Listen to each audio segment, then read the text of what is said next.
বিদেশে আছে মানে লাইফ সেট একদম সব মানে টাকা আর টাকা। হ্যাঁ, কিছু পার্ট টাইম জব আছে যেখানে ধরো তুমি তোমার বাংলাদেশি বাডিজ পেয়ে গেলা। অনেকেই বলে যে আরে অনেক বাংলাদেশি চলে আসছে। ডে 1 থেকেই ওই স্ট্রাগলটা নেওয়ার জন্য রেডি ছিলাম। ফার্স্ট জেনারেশন অনেক বেশি কষ্ট করে and অনেক কিছু অ্যাচিভ করে গেল। সেকেন্ড জেনারেশন সবকিছু হচ্ছিল একদম প্রিভিলেজ, সবকিছু রেডিমেড পাচ্ছে। ওইটা করতে গিয়ে আমি অনেক কিছু জানতে পারছি ওই দেশ সম্বন্ধে এবং কান্ট্রি সম্বন্ধে, যেগুলো আমি জানতাম না। চিন্তা করি না যে আমরা যে জিনিসগুলো পাই নাই, maybe those were blessings in disguise. এই ম্যাথ যে করেনি, সে যদি ডিসিশন নেয় বিদেশে আসা, তাহলে সে খুবই বড় ভুল ডিসিশন নিচ্ছে।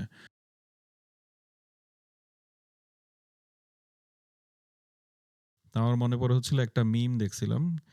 মিমটা ছিল যে ছোটবেলায় যখন আমরা বলতাম যে বিদেশে হচ্ছিল আমার চাচা থাকে, মামা থাকে, ভাই বোন থাকে, so we have become that চাচা মামা এখন আর কি, যারা হচ্ছিল বিদেশ থাকে। আর যখন দেশে যায় তখন লোশন আর হচ্ছে বডি ওয়াশ। মানে যে জিনিসটা নিয়ে ডিসকাস করতে যাচ্ছি সেটা হচ্ছে যে আমরা কানাডায় আসলাম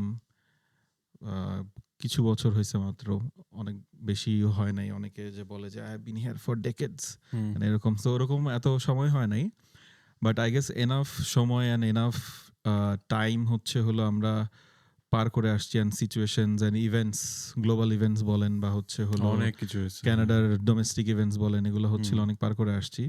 তো শুরু থেকে একদম শুরু করি আগে, যে জার্নিটা কি, কেন আসলাম, মানে কারণ একটা কমন নোশন হইতেছে হচ্ছিল বিদেশে গেলেই প্রবলেম সলভ, মানে আর কোনো সমস্যা নাই, বিদেশে গেলে লাইফ সেট। হ্যাঁ, তো লাইফ কি সেট হয়েছে নাকি এখনো? আচ্ছা, আমার লাইফ সেট হয়েছে। হ্যাঁ, আপনি শুরু করেন আগে, বা কেন আসলেন, মানে জাস্ট রিজনটা হচ্ছিল আগে যে হ্যাঁ দেশে আর হচ্ছে না, কানাডা যাওয়া লাগবে, যাই কানাডা যাই। হ্যাঁ, আমার আসলে আমার কাছে মনে হয় সবার চিন্তাটা প্রথমে শুরু হয় হচ্ছে ড্রিম থেকে, যে মানুষজনের কাছে শুনছি অমুক বড় ভাই, অমুক ওর কাজিন বিদেশ গেছে, গিয়ে অনেক ভালো আছে। সো প্রথম মেজারমেন্টটা আসে হচ্ছে আমরা প্রথমে সোশ্যাল মিডিয়াতে ছবি দেখি, যারা বিদেশে গেছে তাদের ছবি টবি দেখে মনে হয় ছবি অনেক সুন্দর। অবভিয়াসলি বিদেশের ছবি সুন্দর হয় বিকজ ঢাকার ওয়েদার হচ্ছে ক্লাউডি, ব্যাকগ্রাউন্ডে একটা আলাদা ফিল্টার থাকে, আর বিদেশের ছবি সবকিছু ব্রাইট, দেখতে সুন্দর লাগে কারণ এখানকার এয়ার ভালো। আমার কাছে তাই মনে হয়। তো ছবি দেখে একটা মনে হয় যে ডিফারেন্ট লাইফ। অবভিয়াসলি ঢাকার মতো ক্রাউডেড মেসি না, বাট বিদেশটা হচ্ছে মানে ক্লিন অ্যান্ড পারফেক্ট সব কিছু। আর একটা জিনিস হচ্ছে টাকার একটা ইয়ে আসে, ফিগার আসে যে কত টাকা ইনকাম করে বিদেশে, যে ও তো কানাডা যায় এখন মাসে ও 6 লাখ টাকা ইনকাম করে, উইচ ইজ বাংলাদেশে 6 লাখ টাকা বেতন পায় হয়তো একটা কর্পোরেট কোম্পানি ডিরেক্টর বা কিছু একটা, কিন্তু ওখানকার লাইফস্টাইল তো এক্সপেন্সিভ।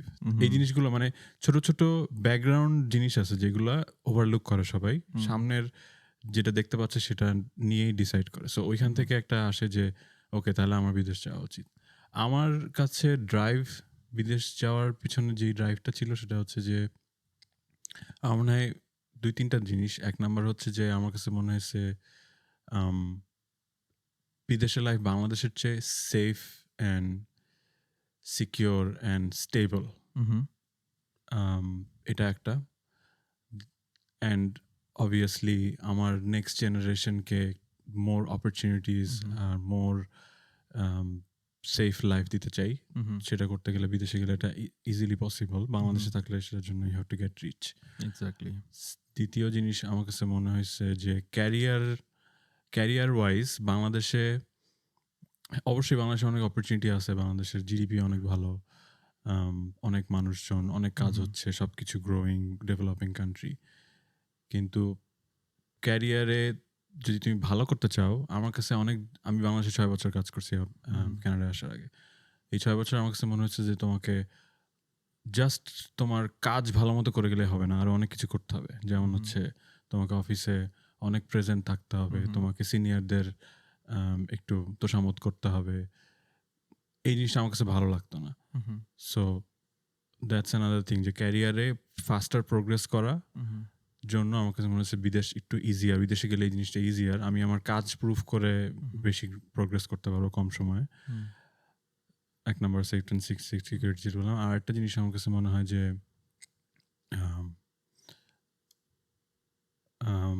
সিস্টেম্যাটিক সবকিছু সিস্টেমের অনেক অভাব। আমার কোন একটা কাজ ইমার্জেন্সি করা লাগলে আমাকে আনএথিক্যাল লাইনে যেতে হবে। লাঞ্চের পরে আসেন হ্যাঁ, লাঞ্চের পরে আসেন। হ্যাঁ, লাঞ্চের পরে আসেন, অথবা যদি লাঞ্চের আগে করতে চান তাহলে give me something under the table. তো ইভেন মানে কানাডাতেই আসার ক্ষেত্রে কানাডা যখন আমি ভিসা অ্যাপ্লাই করছি, ভিসা না সরি, আমাদের পাসপোর্ট রিনিউ করার প্রয়োজন ছিল। পাসপোর্ট রিনিউ করার জন্য আমরা নর্মাল প্রসেসে যেভাবে সবাই করে সেভাবে করে অ্যাপ্লাই করে আমরা 3 মাস ওয়েট করছি। কিছু হয় নাই, কোনো কাজ আগায় নাই, পোস্ট কোভিড টাইম ছিল।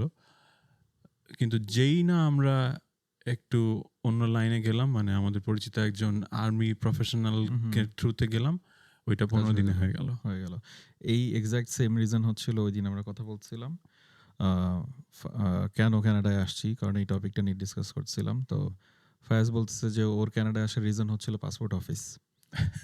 ওর পাসপোর্টে ওর নামের কিছু একটা ইস্যু ছিল, এটা সলভ করতে মানে করবে না সলভ আর কি, মানে এটা পসিবলই না, এটা কোনো টেকনোলজি কোনো কিছুই হচ্ছিল সলভ করতে পারবে না। 3 মাস এটা নিয়ে হচ্ছিল ঘুরছে, যেটা আছে। তো হ্যাঁ, তো এই পরে হচ্ছিল অনেক কিছু করে হয়তো সলভ করছে। বাট আপনার ফার্স্ট যে পয়েন্টটা বলছিলেন যে ইউজুয়ালি মানুষ কি দেখে হলো ডিসাইড করে যে বিদেশ যাব বা কানাডা যাব বা আমেরিকা যাব, লন্ডন যাব, তার মধ্যে একটা পয়েন্ট হলো ওই যে টাকার যে কনভার্সনটা বললেন। সো এখানে এখানে তো মানুষ আর্ন করে হচ্ছিল ক্যানাডিয়ান ডলারে, স্পেন্ডও করে ক্যানাডিয়ান ডলারেই। আপনি ক্যানাডিয়ান ডলারে আর্ন করে তো বাংলা টাকায় খরচ করবেন না, তাই না? তো যখন অনেকেই বলে, এটা আমি কি ইন্টেনশন নিয়ে মানুষ বলে বা অনেকে এরকম কন্টেন্ট প্রডিউস করে বা বলতে চায় যে আসেন আপনি প্লামারের জব করে বা কুক হিসেবে জব করে আপনি মাসে 5 লাখ 6 লাখ টাকা আর্ন করতে পারবেন। এখন যে মানুষটা কানাডাতে নাই, যে মানুষটা বাংলাদেশে বা ঢাকা বাদ দেন বা ঢাকা বলেন বা কোনো অন্যান্য শহর বলেন বা মফস্বল এলাকা বলেন, যখন সে ওই ভিডিওটা ওই কন্টেন্টটা দেখে যে কানাডা গেলে আমি এখানে আমি এখানে একটা ছোটখাটো রেস্টুরেন্টে কাজ করি, আমি মাসে বেতন পাই 15,000 টাকা, সেম কাজ আমি কানাডা গেলে 6 লাখ টাকা পাবো। কিন্তু ওইখানে যে ক্যাচটা থাকে যে শুরুতেই তো হইতে পারে যে যেহেতু তার হয়তো বা আইডিয়া নাই কানাডা নিয়ে বা কানাডার এক্সপেন্সেস নিয়ে, হয়তো বা মনে করে যে হ্যাঁ আমি যেরকম আছি আমার তো খুব বেশি ডিমান্ড নাই, লাগে না আমার এত কিছু। কিন্তু এখানে তো ফিক্সড কস্টই অনেক বেশি। দেখা গেল যে 6 লাখ আর্ন করতেছে ঠিকই, বাট 5.5 লাখ খরচ। এক্স্যাক্টলি, ফেডারেল ট্যাক্স বলেন, প্রভিন্সিয়াল ট্যাক্স বলেন, ইন্স্যুরেন্স বলেন, জিনিসপত্র কিনতে গেলে 13% মানে কত কিছু দাম। তখন মানুষ চিন্তা করবে যে ওই 10 টাকার ধনেপাতা আর এখানে আপনার $2 ধনেপাতা যখন 150 টাকা দিয়ে যখন কিনতে হবে, তখন এসে মাথাটা খারাপ হয় আর কি। একটা তখন শক পায় আর কি, একটা আপনি কালচারাল শক বলেন, ফিনান্সিয়াল শক বলেন, বা এক্সপেকটেশন যা ছিল ওটার বাইরে বলেন, ওরকম একটা শক থাকে। তো আমার যেই রিজন বলেন বা ড্রাইভ বলেন, সেটার একটা বড় পার্ট ছিল যে সিস্টেমেটিক যে পয়েন্ট আপনি বললেন, আমি এই এবিসি কাজ করতে যাব, আমার এবিসি কাজ করার জন্য XYZ রিকোয়ারমেন্ট দরকার। এন্ড আপনি জানেন এই রিকোয়ারমেন্টগুলো সব জায়গায় পাবলিশড, আপনি জানেন যে এই কাজ করতে গেলে আমার এগুলো প্রি রিকুইজিট আছে, রিকোয়ারমেন্ট আছে, চেকলিস্ট অল ডান, সারপ্রাইজিং কিছু নাই। এখন আপনি সিম্পল ওই পাসপোর্টের এক্সাম্পলই ধরেন, যখন যে আপনি বলেন যে ব্যাংকে যে বলে, ফার্স্ট অফ অল এই টাকা জমা দিতে এক ব্যাংকে যাওয়া লাগে, যেটা হয়তো এইখানে আপনি সার্ভিস কানাডা যান, সার্ভিস অন্টারিও যান, ওখানেই পজ সিস্টেম দিয়ে আমি জানি না এটা কেন পসিবল না, হয়তো বা এক সময় হবে, হয়তো বাংলাদেশ 2.0। বাট ব্যাংকে গেলেন টাকা জমা দিতে, বলে সার্ভার কাজ করছে না। আজ পর্যন্ত কোনো সার্ভার মনে হয় ঠিক মতো ব্যাংকে কাজ করে না। এইটা দেন, ওইটা দেন, এই কাগজ দেন, ওই কাগজ দেন, এইটা সত্যায়িত করান, মানে যেটার কোনো ফান্ডামেন্টাল ভ্যালু নাই। আপনি একটা দোকানে যাচ্ছেন, এখানে রোটারি করা হয়, ওকে আপনি 20 টাকা দিলেন, ও আপনাকে একটা সিল দিয়ে সাইন করে দিল। মানে ইন্টেনশন হয়তো বা প্রসেস হয়তো আগে থেকে ঠিক আছে যে হ্যাঁ আমাদের এগুলো স্টেপ লাগবে, এইভাবে চেক পয়েন্টস ঠিক আছে, বাট ওগুলো তো কাজ করতেছে না। তো এই কাজ করতেছে না, এটা তো কোনো ওপেন সিক্রেটও না, মানে ক্লোজ সিক্রেটও না, কিছুই না। এইটা তো মানে সবাই জানে, কিন্তু তারপরেও আমার মনে হয় যে মেবি মানে ওই ইন্টেনশন হয়তো বা নাই, অনেস্ট ইন্টেনশন, ভাবে এটা হয়তো ওই প্রায়োরিটি না, যারা এই জিনিসগুলো চেঞ্জ করবে তাদের হয়তো বা এই প্রায়োরিটিগুলো নাই। বাট হ্যাঁ, এখন ফার্স্টে কানাডা আসার এই ড্রাইভটা নিয়ে হচ্ছে হলো আমরা মানে দেখলাম যে হ্যাঁ আপনি এই জিনিসগুলো দেখলেন, ডেফিনেটলি ছবি সুন্দর আসে, সুন্দর লাইট, সুন্দর এয়ার। বাট এখানে এসে আপনি যেই চিন্তাগুলো নিয়ে আসছিলেন ওগুলা তো হয়তোবা আমি যতদূর জানি যে হয়তোবা ম্যাচ করছে অনেকগুলাই। আপনি সিস্টেমেটিক ওয়ে বলেন বা ক্লিয়ার ওয়েদার বলেন, বেটার ওয়েদার বলেন। যদিও এখন আমরা ওয়েদার নিয়ে কমপ্লেন করি যে এপ্রিল মাস হচ্ছে হলো 3টা ওয়েদার সারাদিনে, সকালে ঠান্ডা, দুপুরে রোদ, বিকালে হচ্ছে হলো আবার স্প্রিং, উইন্টার, সামার সব একদিনে। ওয়েদার নিয়েও আমরা কমপ্লেন করি। তো এখানে আসার পর আপনার কি কি আপনার মনে হলো যে হচ্ছে হলো you are facing problems, you are struggling এই জিনিসগুলা করতে, apart from the good things আর কি? হ্যাঁ, আমার কাছে সো বাংলাদেশে আমি পাশ করার পরে 6 বছর কাজ করছি, 6.5 বছরের মতো। পুরো টাইমটাই আমি কাজ করছি মাল্টিন্যাশনাল কর্পোরেশনে। সো অবভিয়াসলি আমাদের first language Bangla, second language হচ্ছে ইংলিশ। আমরা ছোটবেলা থেকে শিখছি অ্যান্ড অনেক ইউজ করছি। অ্যান্ড স্পেশালি তুমি যখন মাল্টিন্যাশনাল কর্পোরেশনে কাজ করছো বাংলাদেশে, ইটস অল ইংলিশ।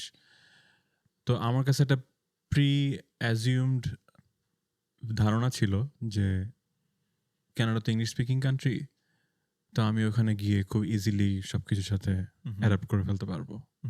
কারণ ল্যাঙ্গুয়েজটা অনেক বড় ব্যারিয়ার তুমি অন্য একটা দেশে যখন যাচ্ছ। এই আমার কাছে মনে হচ্ছে এখানে আসার পরে আই রিয়েলাইজড যে although English has been my second language, although I have used it for such a long time, এটা তাও আমার কাছে মনে হচ্ছে কানাডাতে ইংলিশ ইউজটা একটা অন্য একটা it's third language. English use হয় এখানে, কিন্তু ইংলিশ ইউজের কিছু প্যাটার্ন আছে, কিছু ওয়ে আছে যেগুলো আমরা কখনোই শিখি নাই।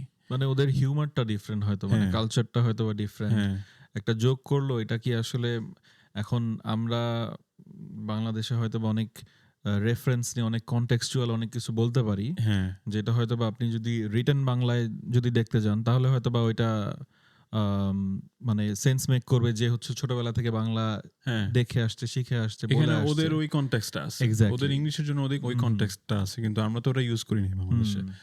তো আমার কাছে মনে হচ্ছে ওটা একটা শখ ছিল যে আমি ধরে নিছি যে আমি যেহেতু এই ব্যাকগ্রাউন্ড, সো আমি অ্যাটলিস্ট খুব ইজিলি সিস্টেমে ঢুকে যেতে পারবো। জিনিসটা আসলে হয় না। এবং এই যে কনভারসেশনের যে ব্যারিয়ারটা ল্যাঙ্গুয়েজ ইউজ করার ক্ষেত্রে, টার্মগুলো ইউজ করার ক্ষেত্রে, গ্রিট করা, বাংলাদেশে আমরা ধরো মাল্টিন্যাশনাল কর্পোরেশনে কাজ করছি, তখন আমরা মিটিংয়ে ঢুকেই ডিরেক্ট টপিকে চলে যেয়ে আলোচনা করা শুরু করছি। ধরো আমি স্ক্রিন প্রেজেন্ট করতেছি, চাকরি আমার কোনো একটা কিছু দেখাচ্ছি পাওয়ার পয়েন্ট, আমি ঢুকেই জাস্ট টপিক শুরু করি। কিন্তু এখানে কিন্তু তা না, তুমি মিটিং এ ঢুকে হাউ ওয়াজ ইউর উইকেন্ড, কি করছো, যদি আর্লি ইন দ্য উইক হয় তাহলে বলবে কি করছো উইকেন্ডে, আর লেটার ইন দ্য উইক হলে বলবে উইকেন্ডে তোমার প্ল্যান কি।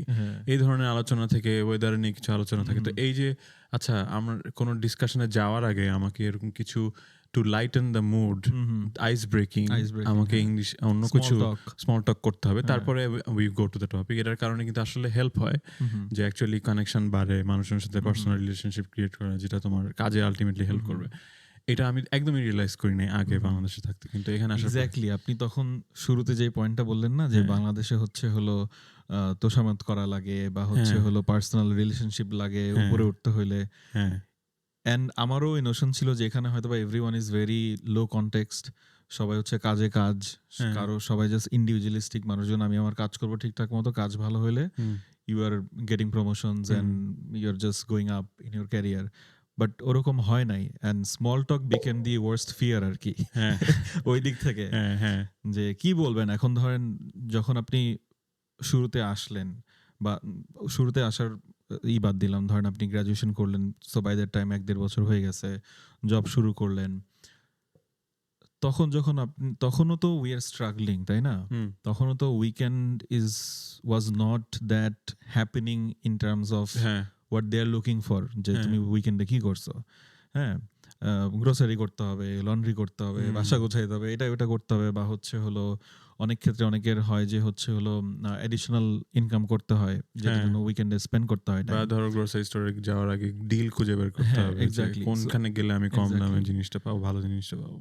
তো ওই দিকটাতে এখন সো মানডেতে এসে কি বলবো তখন মনে করেন যে জিনিস হচ্ছে ভাই হট করে মাথায় আসে না। আমি দেশে আসছি, ইটস বিন 1.5 বছর হয়েছে মাত্র, I am still struggling, I don't have that kind of weekend that you have. So ওই জিনিসটা শুরুতে একটু আনকমফোর্টেবল লাগতো, এন্ড অনেস্টলি শুরুতে হয়তো বা বানায়ও বলতে হয়তো বা আপনি সানডেতে চিন্তা করতে হতো যে মানডেতে মিটিং এ যাবে, কি বলবো যে হোয়াট ডিড আই ডু, মনে রাখতে হবে আমাকে, হ্যাঁ মনে রাখতে হবে যে বাই চান্স জিজ্ঞেস করলে যেন বলতে পারি। বা এই আড্ডার যে কনসেপ্টটা, ধরেন ফ্রেন্ডরা আসলো বাসায় বা হচ্ছিল রাতে ফ্রেন্ডরা স্টে ওভার করছে, রাতে আমরা থাকছি, আড্ডা দিছি, সারা রাত আড্ডা দিছি, এটা আড্ডা দিছি, মানে there was not any specific activity. এই আড্ডা দেওয়ার জিনিসটা তো ওদেরকে এখানকার যারা হচ্ছিল, আমি যদি হোয়াইট ডেমোগ্রাফি যদি বলি, এই আড্ডা দেওয়ার কনসেপ্ট, আমরা যদি মনে করেন যে কথা বলে যাচ্ছি, there is no topic, there is no direction, there is no goal, just কথা বলছি। হ্যাঁ, ওরা বলে যে হ্যাং আউট করতেছে, ওরা বিভিন্ন জিনিসপত্র টপিক নিয়ে করে, but they are very not organized, very মানে রেস্ট্রিক্টেড আমার মনে হয় অনেক ক্ষেত্রে। আমি জানি না, আমি হয়তো বা এখানে যেহেতু বর্ন এন্ড ব্রট আপ না, আমার হয়তো ওরকম ফ্রেন্ড নাই, সো আই ডোন্ট হ্যাভ ওই পরিমাণ এক্সপিরিয়েন্স নাই যে কি নিয়ে ওরা হয়তো বা এক্স্যাক্টলি কথা বলে। এক্সপোজারটা মোস্টলি প্রফেশনাল, সো এখন ডেফিনেটলি আমার কলিগ তো ওর পার্সোনাল এত ডিটেইল নিয়ে হয়তো বা কথা বলবে না, because we are not friends, তাই না, কলিগ। তো ওই জিনিসটা আর কি, যে এইখানকার ওই ডিফারেন্সটা, বা কাজ আপনি করলেন, প্রেজেন্টেশন একটা ভালো দিলেন, ঠিক আছে, but how is your relationship with your manager or ম্যানেজারের ম্যানেজার বা হচ্ছিল ডিরেক্টর যারা থাকে, টিম মেম্বারস, হ্যাঁ মানে বা জাস্ট টিম মেম্বারস, মানে পার্সোনালিটি কিরকম। যখন ধরেন এইখানে জব অ্যাপ্লাই করা শুরু করলাম, রেজিউমে যখন দেই, তারপরে যখন ইন্টারভিউ কল যখন আসে, তো ইউনিভার্সিটিতে ক্যারিয়ার সেন্টারে কন্ট্যাক্ট করলাম যে হ্যাঁ ইন্টারভিউ আসছে। সো একটা ইন্টারেস্টিং কথা যেটা হচ্ছিল আমার মাথায় আসছিল ওই সময়, এখন জব মার্কেট খুবই খারাপ, now it's different time, but বলছিল যে যেহেতু তোমার রেজিউমে দেখে তোমাকে ইন্টারভিউর জন্য ডাকছে, তার মানে দে থিঙ্ক যে তুমি কাজটা পারবা করতে। হ্যাঁ, সো ইন্টারভিউটা নিচ্ছে এই জন্য, দেখার জন্য যে তুমি মানে ওরা তোমার সাথে কাজ করতে পারবে কিনা, মানে গেট অ্যালং করবে কিনা, কালচারে তুমি ফিট করতে পারবা কিনা, পার্সোনালিটি কিরকম তোমার, এইটা দেখার জন্য ইন্টারভিউ নিবে। সো তুমি তোমার অনেক বেশি তোমার ইন ডিটেইল এক্সপিরিয়েন্স বা হচ্ছিল কাজ, এগুলা নিয়ে বেশি কথা বলার থেকে তুমি অ্যাজ এ পার্সন কেমন, ওই জিনিসটা হচ্ছিল পোর্ট্রে করা ট্রাই করো through your work, through your experience, সেটা হচ্ছিল it's gonna help you more আর কি। হ্যাঁ, আমি একদম এই জিনিসটাই রিয়েলাইজ করছি যে সো আমি এখানে যখন স্টুডেন্ট ছিলাম, মানে আমি এখানে তো মাস্টার্স করতে আসছি। আপনি পার্ট টাইম জব করতেন তো? হ্যাঁ, আমি তখন পার্ট টাইম জব করতাম, and one of the part-time jobs I had during the student was হচ্ছে একটা কনসালটেন্সি ফার্মের সাথে আমি হচ্ছে তাদের সাপ্লাই চেইন অ্যানালিস্ট হিসেবে জয়েন করি। সো তখন আমার জাস্ট মানে হঠাৎ করেই মনে হয়েছে যে আমাকে, যে আমরা যেটা বলি না যে সমুদ্রে ফেলে দেওয়া, তো ওইরকম কিছু হয়েছে। এটা একটা বড় শখ ছিল আমার জন্য, যে বাংলাদেশে ধরো আমরা জানি যে কি হতে পারে, একটা জবে যাচ্ছি, ওরা ওইভাবে ইন্টারভিউতে যেরকম ইন্টারভিউতে অনেক কোয়েশ্চেন জিজ্ঞেস করে, তোমার স্কিলস যাচাই করে না, তুমি আসলে পারো কি না এগুলো। সো তুমি তখন আগে থেকে জানো যাচ্ছে এই জবে আমি জয়েন করলে আমাকে এই ধরনের কাজ করতে হবে। ওই জবটাতে আমি জানতাম আমার এই ধরনের কাজ করতে হবে, কিন্তু যতটুকু জানতাম তার চেয়ে বেশি স্কোপের জিনিস আমাকে করতে হয়েছে। কারণ এখানকার জিনিস মানে সিস্টেমটা এরকম যে তুমি বিশেষ করে তুমি কোনো কোম্পানির সাথে কাজ করতে গেলে, কোনো টিমে কাজ করতে গেলে, ওরা ধরে নিবে যে যেহেতু ওরা তোমাকে হায়ার করছে তোমার এক্সপার্টিস অ্যান্ড ব্যাকগ্রাউন্ড দেখে, ওরা ধীরে ধীরে যে you will figure things out by your self.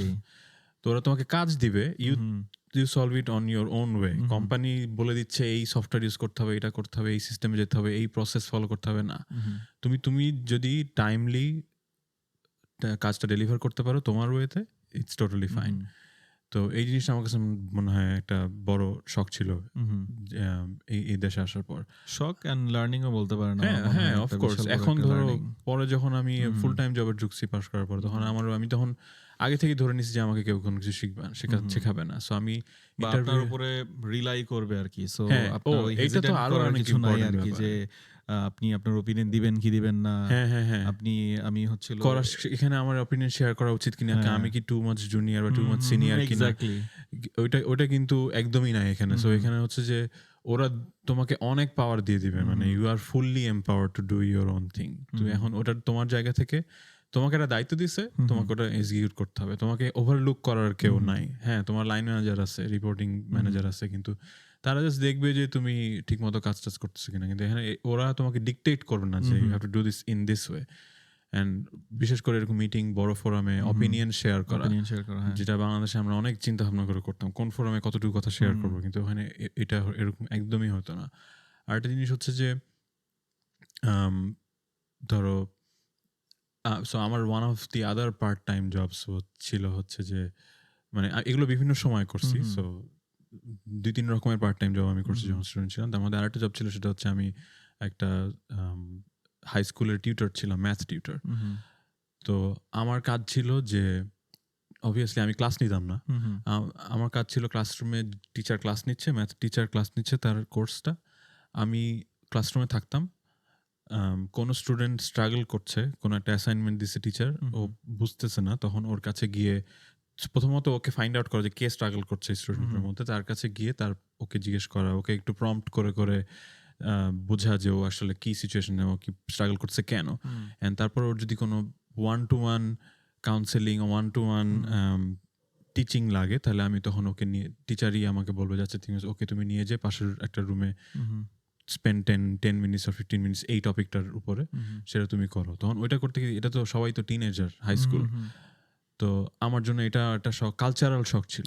Cultural শখটা কিন্তু অনেক যে ওই যে সেম, আচ্ছা ওর সাথে আমি ডিরেক্টলি জাস্ট কাজের কথা বললে হবে না, মানে আপনি ওই অথরিটিটা ফিল করতে পারতেন না হয়তো, আপনি ওইটা বলছেন যে আপনি যাচ্ছেন ওইখানে কি বলতে কি করবেন, বা ওর সাথে কিভাবে বিহেভ করবেন, বা স্ট্যান্ডার্ডটা কি এখানে, ও কিভাবে রিয়েক্ট করবে, বা ওর কি রাইট, আমি কি ওর ফ্রেন্ড হব নাকি আমি কি ওর টিচার হব।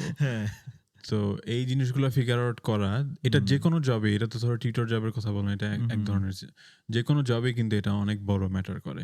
অনেক সময় যেটা হয়, হ্যাঁ কিছু পার্ট টাইম জব আছে যেখানে ধরো তুমি তোমার বাংলাদেশি বাড়িজ পেয়ে গেল, সেক্ষেত্রে তোমাকে অত কিছু রানিং এর জিনিসটা হচ্ছে, কিন্তু আমার কাছে মনে হয় ওই ধরনের জবগুলো হার্মফুল।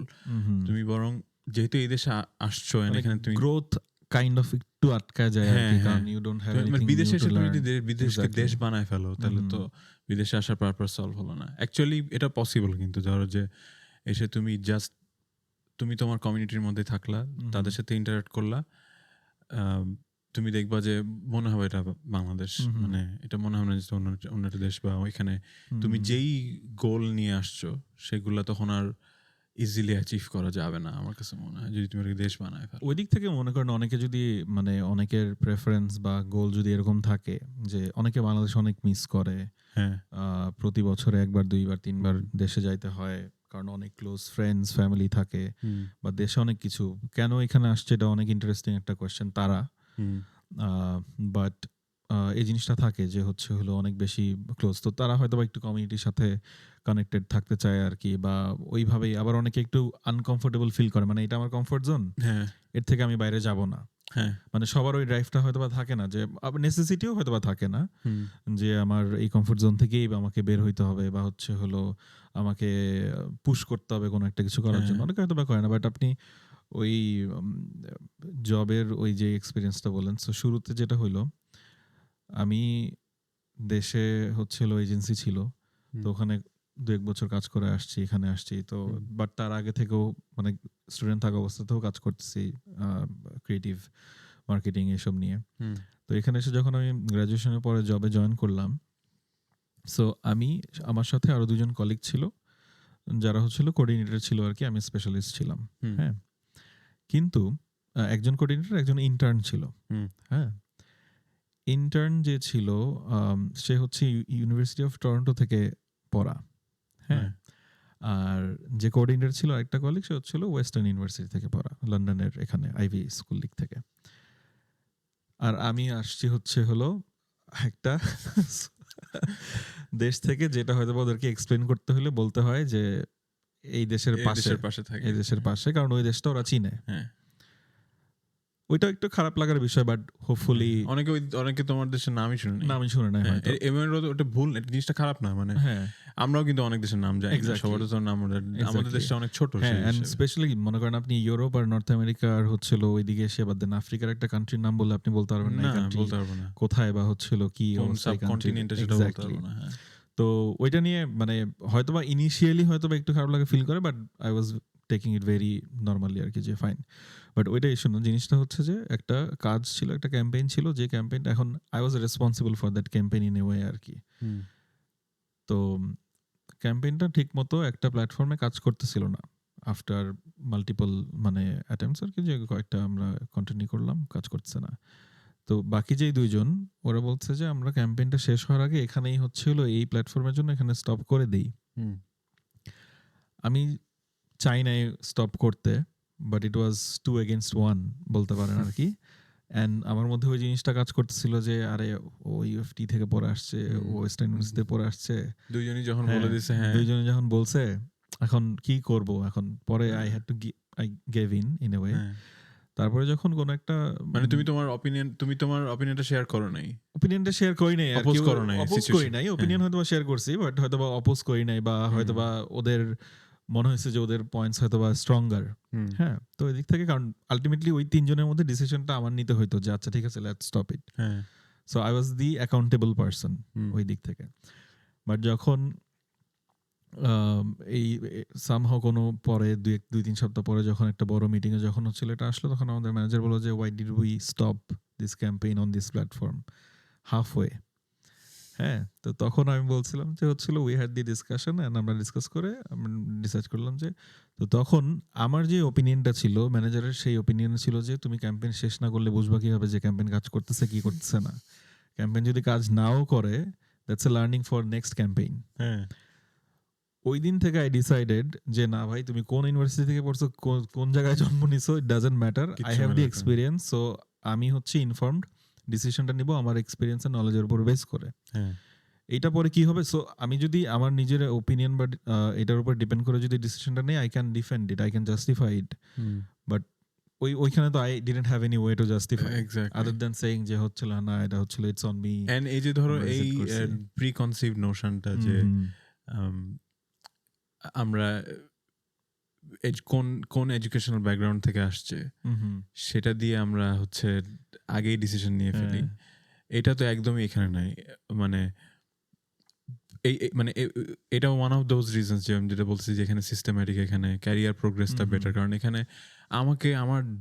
আমি যখন এখন যে জবে আছি সেই জবের ইন্টারভিউতে আমাকে একবারও জিজ্ঞেস করে নাই তুমি কি ডিগ্রি করছো, তোমার ব্যাচেলার্স কিসে ছিল, কোন সাবজেক্ট, অর কোন ইউনিভার্সিটি থেকে তুমি মাস্টার্স করছো কানাডাতে। বেসিক্যালি এখানে আর কি চান্স পেয়ে দেখাইতে হয় না।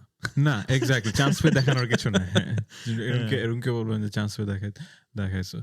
আমি আমার ধরো একটা বড় একটা ক্যারিয়ার শিফট ছিল বাংলাদেশে। আমি পড়ছি ইঞ্জিনিয়ারিং, কিন্তু আমি প্রথম 8-9 মাস ইঞ্জিনিয়ারিং জব করছি।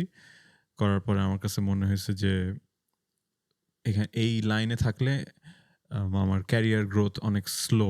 হ্যাঁ, অবশ্যই 10 বছর পরে গিয়ে আমি একটা সিচুয়েশন থাকবো যেটা অন্যান্য সব ইন্ডাস্ট্রি বা ফিল্ডের থেকে হয়তো বেটার পজিশন থাকবে, বাট আই ওয়ান্টেড থিংস ফাস্টার। আমার কাছে মনে হয়েছে কারণ আমি যতদিন ইয়াং, আমার যতদিন ব্রেন আমি বেশি ইউজ করতে পারছি, ততদিন আমি গ্রো করতে চাই ওই টাইমটুকু।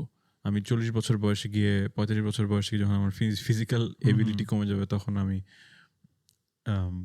আমি ভালো ইনকাম করতে চাই না, তার আগে এখনই করতে চাই। যাই হোক, সো শিফট করছিলাম ম্যানেজমেন্টে, সিভিল ইঞ্জিনিয়ারিং থেকে সাপ্লাই চেইন ম্যানেজমেন্ট, একদমই কোনো সম্পর্ক নেই দুইটার সাথে। বাংলাদেশে আমি 3টা কোম্পানিতে চাকরি করছি। প্রত্যেকটা জবের আগে যতবার ইন্টারভিউ দিছি, জবের ইন্টারভিউয়ের প্রথম বা সেকেন্ড কোয়েশ্চেন ছিল হচ্ছে যে why did you switch your path engineering থেকে, why did you come to management. এটা আমাকে অনেক টাইম নিয়ে অনেক প্রিপারেশন নিয়ে এক্সপ্লেন করতে হয়েছে। এখানে আমি যতগুলো ইন্টারভিউ দিচ্ছি জবে, এখানে একবারও আমাকে এই কোয়েশ্চেনটা কোথাও জিজ্ঞেস করে নাই, একবারও না। এবং জিজ্ঞেস করে নাই ওই যে সেম কোন ইউনিভার্সিটি থেকে পড়ছো, কি পড়ছো, জিজ্ঞেস করছো তুমি কি করছো, তোমার এক্সপিরিয়েন্স কি, তুমি কি জিনিস জানো। আমাদের এখানে কিন্তু এগুলো হয়, এবং দেখা যায় যে ইন্টারভিউতে 60-70% টাইম ইন্টারভিউয়ারই কথা বলছে, আমি অনেক কম কথা বলছি। ওই যে তুমি যেটা বললা যে তারা এটা বুঝতে চায় যে ওদের টিমের মধ্যে তুমি ফিট ইন করবা কিনা। সো ওরা তোমাকে ভালো মতো বুঝাবে যে এটা কিন্তু আমাদের কিন্তু এরকম অবস্থা, তোমার কি কি কি কি জিনিস ম্যাচ করে আসো আমরা চেক করি। It's a discussion, one to one question answer session না। ওই ফিটিং করার ব্যাপারটাই বললেন যে আমার এখানে এসে মাস্টার্স করার সময় একটা ইন্টার্নশিপ করছিলাম, কোভিডের সময় একটা ইন্টার্নশিপ ছিল। সো ইন্টারভিউ ফার্স্ট কোয়েশ্চেন ছিল যে তোমার কি কুকুরের সমস্যা আছে কিনা, that was the first question. কারণ হচ্ছে ওদের অফিসে 2টা কুকুর থাকে আর কি, ওদের পেটস হচ্ছিল অফিস পেটস বলতে পারেন আর কি, ওরাও অফিসের মেম্বার। কারণ হচ্ছিল ওরা ওয়েবসাইটে টিম মেম্বারের মধ্যে ওদের দুজনেরও ছবি আছে আর কি। তো আমার একটু ভয় লাগতো কুকুর থেকে, কারণ হচ্ছে দেশে তো ওইভাবে বড় হই নাই, রাস্তায় কুকুর দেখে আসছে মেইনলি। এখন না হয় একটু চেঞ্জ হইতেছে, মানুষজন হয়তো বা করছে, বাট ওই একটা ভয় কাজ করতো আর কি। তো এরপর আর কি অনেক ভিডিও টিডিও দেখলাম যে কুকুরের ব্রেন কিভাবে কাজ করে, এটা ওইটা। কারণ আমার তো ওই ইন্টার্নশিপটা লাগতো তখন, কারণ কোভিডে কোনো জব পাচ্ছিলাম না, জব ওইভাবে ছিল না। সো ওই ইন্টার্নশিপটা না হলে অনেক বেশি ডিফিকাল্ট হয়ে যেত হয়তো সার্ভাইভ করা। আর আরেকটা পয়েন্ট হচ্ছে হলো ওই আমরা মানে এটা একটা ডিফারেন্স, মানে ইন এ পজিটিভ ওয়ে আর কি, নট এ শক, মানে সারপ্রাইজিং বলতে পারেন। আমরা আমাদের দেশে আমরা কি করে আসছি, আপনি যখন বললেন না যে আপনাকে অনেক বেশি এক্সপ্লেইন করতে হইতো, যে আমি সিভিল ইঞ্জিনিয়ারিং থেকে সাপ্লাই চেইন ম্যানেজমেন্টে আসছি, আপনাকে অনেক বেশি এক্সপ্লেইন করতে হতো, অনেক বেশি সন্দেহ, মানে কেন এটা কিন্তু আননেসেসারি। হ্যাঁ, মানে এটা জেনে কি করবে কোম্পানি। তো আমরা অনেক ডিফিকাল্টির মধ্যে দিয়ে বা স্ট্রাগলের মধ্যে দিয়ে কিন্তু দেশেই আমাদেরকে যাওয়া লাগে এই সব সিনারিওতে। এন্ড এই সব কারণে দেখা যায় যে আমরা অনেক কিছু হয়তো বা করি যেটা হয়তো বা অ্যাপ্রিসিয়েট করার মতো, কিন্তু দেশে তো সবাই তো করে। আমরা 20 কোটি মানুষ, 20 কোটি মানুষ মধ্যে 2 কোটি মানুষ একটা কাজ করতেছে, ইউ আর নট ডিফারেন্ট। বা এখানে ওইভাবে অ্যাপ্রিসিয়েট করার মতো বা হচ্ছে হলো ওই প্রাউড ফিল করার মতো কিছু থাকে না ওই দিক থেকে। কিন্তু যখন ধরেন এখানে এসে ইন্টারভিউতে বলছিলাম যে আমার একটা এজেন্সি ছিল, আমরা 7 জন টিম ছিলাম, I was leading the creative team আর কি, আমাদের 7 জনের টিম ছিল একটা। এখন আমার মাথায় চলতেছে যে আমরা 7 জন ভাই ব্রাদার্স ছিলাম, ইটস কাইন্ড অফ মনে মোস্তফা সরোয়ার ফারুকী ভাই ব্রাদার্স শুরু করছে আর কি। তো we are very close friends, ভাই ব্রাদাররা ছিলাম, আমরা কাজ করতেছি, এক একজনের এক এক রকম স্কিলস দিয়ে হচ্ছিল, আমরা এজেন্সি চালাচ্ছি। ইট ওয়াজ ভেরি নর্মাল স্ট্যান্ডার্ড, কোনো মানে সেকেন্ড থট দেওয়ার মতো কোনো সিচুয়েশন ছিল না এটা। তো ইন্টারভিউতে বলছিলাম যে হ্যাঁ, উই আর টিম অফ 7, আমাদের নিজেদের এজেন্সি ছিল, আমি গ্র্যাজুয়েশনের পরে এই বিজনেস শুরু করে দেই।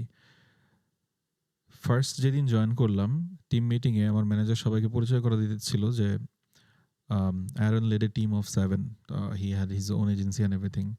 তো ও যেই টোনে আর ও যেই মানে পয়েন্ট অফ ভিউ থেকে এটা বলছে, তখন আই ফেল্ট আরে আসলেই তো ইট ওয়াজ a company, full on company, মানে আসলেই তো। বাট আমরা ওইভাবে দেখি নাই, কারণ আমাদের অনেক ছিল আর কি বলতে গেলে, মনে করেন যে এরকম অনেকেই করছে, অনেকেই চলতেছে, সবাই আমরা স্ট্রাগল করতেছি, শুরু করছি। বাট দেশে ওই যে ওই ব্যবসা শুরু করাটাকে হয়তো বা ওইভাবে দেখা হইতো না। দেশে হয়তো বা সরকারি চাকরি ওয়াজ দি থিং, সোনার হরিণ আর কি। নিজে ব্যবসা শুরু করা, বুটস্ট্র্যাপিং করে একদম মানে রেভিনিউ রিইনভেস্ট করে, মানে স্ট্রাগল করে দাঁড়ানো, ওই জিনিসটা অ্যাপ্রিশিয়েট করা হয়তো না দেশে। বাট ওই সেম স্টোরি যদি এখানে এসে আপনি বলেন, ইটস এ টেড টক আর কি, কাইন্ড অফ। তো হ্যাঁ, মানে জবের এই দিক থেকে আপনার দেশ এখানে ডিফারেন্সেস ছিল। এখন মানে আমরা maybe the most difficult part is গন আমাদের জন্য, maybe in terms of immigration. In terms of immigration maybe আমাদের যেই আনসার্টেন সিচুয়েশনস, যে ডিফিকাল্ট প্রসেস, এই জিনিসগুলো হয়তো বা আমাদের ডান। এখন তো অনেক বেশি ডিফিকাল্ট হয়ে গেছে। বাট যারা এই মাঝখানে যে বুমটা হইলো, 1.5 মিলিয়ন মানুষ চলে আসলো কানাডা হঠাৎ করে, ওই বুমটাকে মনে করেন ক্যাপিটালাইজ করে অনেক মানুষ মনে করেন যে became consultants in a way, যে হচ্ছিল কানাডায় আসেন, সবাইকে আনতেছে, এটা করেন ওটা করেন। A lot of those activities were unethical in a way, যে হ্যাঁ লিগালি হয়তো বা এখানে এটা করার সুযোগ আছে, তার মানে না এই না যে আমার এটা করতে হবে,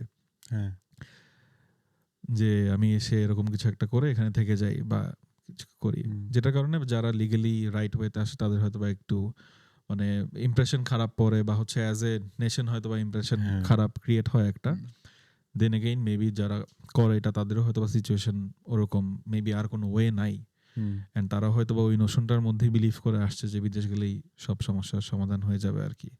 অ্যান্ড দেন এসে হচ্ছে হলো ওই প্রবলেমগুলো যখন ফেস করা শুরু করে, আনএমপ্লয়মেন্ট বলেন, এক্সপেন্সেস বলেন, রেন্টস বলেন, মানে সবকিছুর দিক থেকে যখন একটা ট্র্যাপের মধ্যে ফিল করে তখন হয়তো বা রিয়েলাইজ করে যে maybe this wasn't the right decision. হ্যাঁ, তো এখনো অনেকে হয়তো বা জানি না কি চিন্তা করতেছে, বাট আপনার কতটুকু কি ধারণা আছে যে এখন কি হইতেছে, বা যদি কেউ আসতে চায় মানে হোয়াট উড বি, মানে অ্যাজ মানে ধর মনে করেন যে থাকে না যে দেশ থেকে আপনার কোনো ফ্রেন্ড বা হচ্ছিল ছোট ভাই ছোট বোন হচ্ছিল বললো যে ভাইয়া প্ল্যানিং যে বাইরে যাব, কানাডায় যাব, কি অনেকে কিন্তু মেসেজ পাঠাইতো, এখন ড্রাস্টিক্যালি কমে গেছে ওই মেসেজ পাঠানোর রেট, বাট আগে পাঠাইতো অনেক, যে এই ইউনিভার্সিটি কেমন, এই কোর্স কেমন, এই সিটি কেমন, আপনি এই সিটিতে থাকেন, কি এক্সপিরিয়েন্স, রেন্ট কেমন, অনেক কিছু জিজ্ঞাসা। এখন ড্রাস্টিক্যালি ওই জিনিসটা কমে গেছে, বাট দেন এগেইন অনেকে হয়তো ওই ইনফরমেশনগুলো জানে না বিকজ অফ সাম মনে করেন যে ইন্টেনশন ওরিয়েন্টেড কন্টেন্ট আর কি থাকে। তো ধরেন যে কেউ আপনাকে নক দিয়ে বললো যে ভাইয়া কানাডা আসতে চাই, আপনি কি বলবেন? এখন এখন যদি ফোন করে বলে যে কানাডা আসতে চাই, আমার কোশ্চেন, আমি সবসময় এটা জাস্ট এখনের জন্য না, এর আগেও সবসময় করছি যে আমি তার কাছ থেকে অ্যাকচুয়ালি বোঝার চেষ্টা করি যে তুমি কেন বিদেশে আসতে চাও, কানাডায় আসতে চাও। তো কমন অ্যান্সারগুলো এগুলাই, যে আমরা সবাই যেসব কারণে আসছি, যে হ্যাঁ safety, security, systematic, better opportunity, future is more secure and stable. কিন্তু এগুলো তো ড্রিম, কিন্তু রিয়ালিটিটা তুমি কতখানি চেক করছো? রিয়ালিটি চেক বলতে কি, আচ্ছা আমি শুনছি, অনেকজনের সাথে কথা বললাম, শুনছি যে কাজ করে টিউশন ফি, লিভিং এক্সপেন্স সব উঠায় ফেলা যায়, ওখানে পার্ট টাইম জব টব তো অনেক কিছু পাওয়া যায়। তো আমি কোরেটরে টিউশন ফি উঠায় ফেলতে পারবো, তারপরে পাশ করে বের হয়ে গেলে তো ইউনিভার্সিটির একটা ডিগ্রি থাকলেই চাকরি টাকরি হয়ে যাওয়া উচিত, অমুক ভাই করছে, অমুক ভাই তেমন করছে, তার হাজবেন্ড তাই এই করছে, এইসব। এখন আমার কাছে, আমি সবসময় তাদেরকে বলি যে আমাকে ম্যাথটা বলো, মানে have you actually went in and did those calculations, যে the math is not mathing situation. এটাই সবার হয়।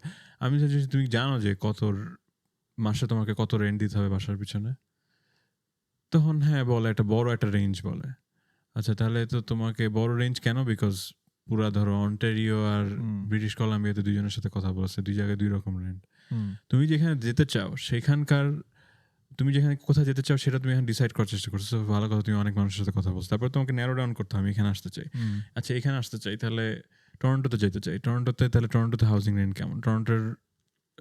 গ্রেটার টরন্টো এরিয়াতে থাকলে একটু কম রেন্ট হয়, কোন কোন জায়গাতে কম রেন্ট, কত রেন্ট, আচ্ছা রেন্ট গেল, তারপরে আমার কি কি খরচ হতে পারে, আমার অ্যাকচুয়ালি মানে আমি এখানে যেরকম এফোর্ট দিই বাংলাদেশে সেরকম এফোর্ট ওখানে কানাডাতে দিলে আমি কত ইনকাম করতে পারবো, অ্যামাউন্টটা কত, ফিগারটা কত, এইটা খাতায় লিখে যোগ বিয়োগ করে দেখতে হবে যে আচ্ছা আমি কি মাইনাসে থাকবো না প্লাসে থাকবো। এই ম্যাথ যে করেনি সে যদি ডিসিশন নেয় বিদেশে আসে, তাহলে সে খুবই বড় ভুল ডিসিশন নিচ্ছে। এরকম আমার সাথে যেসব মানুষজন রিচ আউট করছে তাদের এরকম ম্যাক্সিমামই হয়েছে যারা ম্যাথটা করে নাই। আমি যখন তাদেরকে ম্যাথ করে বুঝাইছি এটা হতে পারে, তখন তারা ডিসিশন নিছে ওকে আসবো না। মোস্ট অফ দ্য পিপল বলছে আসবো না, কিছু মানুষ বলছে যে আসবো, আচ্ছা চেষ্টা করবো। কারণ সবার জন্যই যে ওই ম্যাথটা অ্যাপ্লিকেবল তাও না, মানে কারো হইতে পারে যে ভাই আমার হচ্ছিল মন চাইছে আমি পড়তে যাবো, আমি অথবা আছে আমার wealth, I have alhamdulillah I have enough, I can spend it, I have the fund and everything is ready, so financial is not the issue.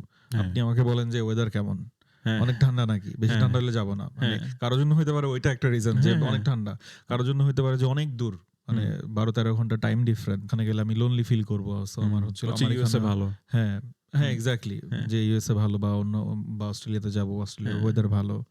তো এক একজনের রিজন এক এক রকম থাকে, বাট যদি কেউ ওই নিড বেসিসে হচ্ছিল যদি আসতে চায় যে I need a better life in terms of financials, and it has to be very mathematical and I have only limited fund. হ্যাঁ, ওই সিচুয়েশনে হচ্ছিল ওই ম্যাথ তো ডেফিনেটলি করা লাগবে। অবশ্যই করতে হবে। এই ম্যাথ যদি না করে আসে সে জাস্ট স্ট্রাগল করবে। আমি অ্যাকচুয়ালি স্ট্রাগল দেখছি। আমার ক্লাসমেট, হুম মানে আমি যে ইউনিভার্সিটিতে মাস্টার্স করছি সেই ইউনিভার্সিটিতেই আমার ক্লাসমেট এখনো স্ট্রাগল করতেছে। হুম কি স্ট্রাগল? যে পার্মানেন্ট রেসিডেন্টশিপের জন্য অ্যাপ্লাই করতে পারেনি, এলিজিবলই হয়নি, কারণ তার ওই ক্যাটাগরির জব হয়নি। ফর এক্সাম্পল তার work permit is about to expire in an year. তো তার ডিসিশন কোথায় ভুল ছিল? যে সে ওই ম্যাথটা করে নেই। যে সে ভাবছে যে আচ্ছা আমি এখানে এসে মাস্টার্স করবো, আমার পাশ করে বেরোলে একটা তো এই ফিল্ডে চাকরি হয়ে যাবে, অ্যান্ড সেটা দেখায় আমি তখন পার্মানেন্ট রেসিডেন্সি নিয়ে কানাডাতে সেটেল হয়ে যাব। কিন্তু সে যেই ফিল্ডে চায় সেইটার এমপ্লয়মেন্ট রেট কিরকম, কোন সিটিতে কিরকম, কোন সিটিতে কিরকম, কোন ডেমোগ্রাফিক থেকে ওরা নেয়। কিন্তু কিছু আছে, কিছু ইন্ডাস্ট্রি, কিছু মানে unwritten rules of the industry. হ্যাঁ, যে ওরা এই স্পেসিফিক ডেমোগ্রাফিকের মানুষজনই নিবে অলওয়েজ। লাগে তাদের এরকম, ইটস নট রং। হ্যাঁ লাগে, হয়তো বা বলবে যে we are open to demography and everything, ethnicity, হ্যাঁ, কিন্তু আলটিমেটলি হায়ার করবে, আলটিমেটলি হয়তো বা করবে না ওই স্পেসিফিক গ্রুপের মানুষকে। তো এটা যদি সেটা সে স্টাডি করে আসে নাই, বা এরকম অনেকে স্টাডি করে না, তখন সে স্ট্রাগল করে, তখন সে কমপ্লেইন করা শুরু করে। অ্যান্ড অবভিয়াসলি সোশ্যাল মিডিয়াতে খুব ইজিলি মানুষের কাছে মেসেজ পৌঁছানো যায় যে কানাডা আসা দরকার নেই। কিন্তু মানে কোনো ডিসিশন নেওয়ার আগে আমার কাছে, আমি খুবই ম্যাথমেটিক্যাল পার্সন, আমি কোনো ডিসিশন নেওয়ার আগে অলওয়েজ আমি ম্যাথ করতে চাই, অ্যান্ড প্লাস মাইনাস দেখতে চাই, প্রোজ অ্যান্ড কনস লিস্ট করতে চাই, তারপরে আসতে চাই। সো আমার কাছে মনে হয় এখন যেই আমার কাছে আসবে এই প্রপোজাল নিয়ে বা যে অ্যাডভাইস চাবে যে আসবো কিনা, তখন আমি তাকে এটাই বলবো। অ্যান্ড আমার কাছে মনে হয় যে অ্যাটলিস্ট 1 বছরের চলার মতো ফান্ড বাংলাদেশ থেকে অ্যারেঞ্জ করা থাকলেই আসা উচিত, on top of tuition fees. On top of tuition obviously. হ্যাঁ, এই যে 1 বছরের চলার মতো বলছি, সেটা হচ্ছে তোমার গ্রোসারিজ, রেন্ট, তোমার ইন্টারনেট বিল, এগুলো মানে তোমার ডে টু ডে লাইফ চালানোর জন্য। এর বাইরে তুমি যদি কিছু পার্সিউ করতেছো, তাহলে তো অবভিয়াসলি সেটার খরচ লাগবে। ডিপেন্ড করে সে কিরকম কনজিউমার, কিরকম মানে ইম্পালসিভ পারচেসিং বিহেভিয়ার আছে কিনা। বা তো মানে আমার একটা মানে কাইন্ড অফ ওভারঅল একটা অ্যানালাইসিস হচ্ছে যে মেবি কানাডা এখন অনেকটা অস্ট্রেলিয়ার মতো হয়ে যাচ্ছে আর কি, ইন টার্মস অফ ইমিগ্রেশন। যে অনেক বেশি ডিফিকাল্ট হয়ে যাচ্ছে ইমিগ্রেট করা, মানে পিআর পাওয়া অনেক বেশি ডিফিকাল্ট হয়ে যেতেছে। সো বাট মেবি স্টপ হবে না, অস্ট্রেলিয়াতেও কিন্তু স্টপ হয় নাই, ইট জাস্ট ডিফিকাল্ট। সো ওই ইনডেপথ রিসার্চটাই হলো করে আসা উচিত যে আমার প্রফেশন কি, আমি যদি এআই ইঞ্জিনিয়ার হই, definitely come to Canada, do a course and just get the PR. আমি ছোটবেলা থেকে ফ্রেঞ্চ শিখে আসছি, আমি ফ্রেঞ্চে fluent, come to Canada, you have the opportunity. কারণ ওরা মানে ফ্রেঞ্চ ল্যাঙ্গুয়েজে অনেক বেশি প্রেফারেন্স দেয় আর কি, যারা ফ্রেঞ্চ পারে তাদেরকে অনেক প্রায়োরিটি দেয়। তো কোন কোন জায়গায় প্রায়োরিটি দেয়, and definitely from the point of view of a country, ওর যেরকম মানুষ লাগবে ও তো সেরকম মানুষই ওয়েলকাম করবে। হ্যাঁ, but then again humanity ground যে হয়তো বা রিফিউজিজ আনতে হয়, অনেক পলিটিক্যাল রিজনস হতে পারে, নন পলিটিক্যাল রিজনস হতে পারে, বাট ইকোনমিক ইমিগ্রেশন তো ওরা ওই বেসিসেই করবে যে ওদের ইকোনমিতে কতটুকু কন্ট্রিবিউট করতেছে এই সেট অফ পিপল, ওরা তো ওইভাবেই জাজ করে আনবে। ওরাও স্বীকার করছে যে ওদের পলিসি শুরুতে অনেক বেশি লুপ হোলস ছিল, অ্যান্ড মানুষ অ্যাডভান্টেজ নিয়েছে। তো ওইটা মানে এখন যারা চিন্তা করতেছে যে দেশের বাইরে যাব কান্ট্রি, কারণ ইউকেও এখন ডিফিকাল্ট, অস্ট্রেলিয়াও difficult, Canada was the only option in a way, কানাডাও এখন ডিফিকাল্ট হয়ে গেছে। বাট মেবি আবার যদি ইলেকশন হয়, পলিসি চেঞ্জেস হয়, মেবি বেটার টাইম আসতে পারে। বাট আপনি যেটা বললেন যে ডেফিনেটলি স্পেশালি আমরা যারা মধ্যবিত্ত পরিবার থেকে আসছি, যাদের হয়তো বা ফান্ড লিমিটেড, হয়তো বা সিবলিংস কয়েকজন 2-3 জন সিবলিংস, সবারই হয়তো বা এডুকেশন হয়তো বা funded by their parents in a way, তো তাদের ডেফিনেটলি ওই ক্যালকুলেশনটা করে আসা উচিত। হ্যাঁ, মানে অবভিয়াসলি জাস্ট ফাইন্যান্সিয়াল ওয়েলবিইং এর জন্য, মানে আমি এখন বাংলাদেশে এই স্ট্যাটাস আছে, আমি এটার থেকে বেটার করতে চাই, শুধু এই রিজনে বিদেশে আসার প্ল্যান করাটা আসলে, কারণ অনেকেই বাংলাদেশে ধরেন মনে করেন একটা কমফোর্টেবল লাইফ লিড করে হয়তো বা, মানে যেটা হয়তোবা আপনি কেউ কানাডায় এসে হয়তোবা একটা সময় চায় ম্যাটেরিয়ালিস্টিকলি অ্যাচিভ করতে, গাড়ি বলেন, বাড়ি বলেন।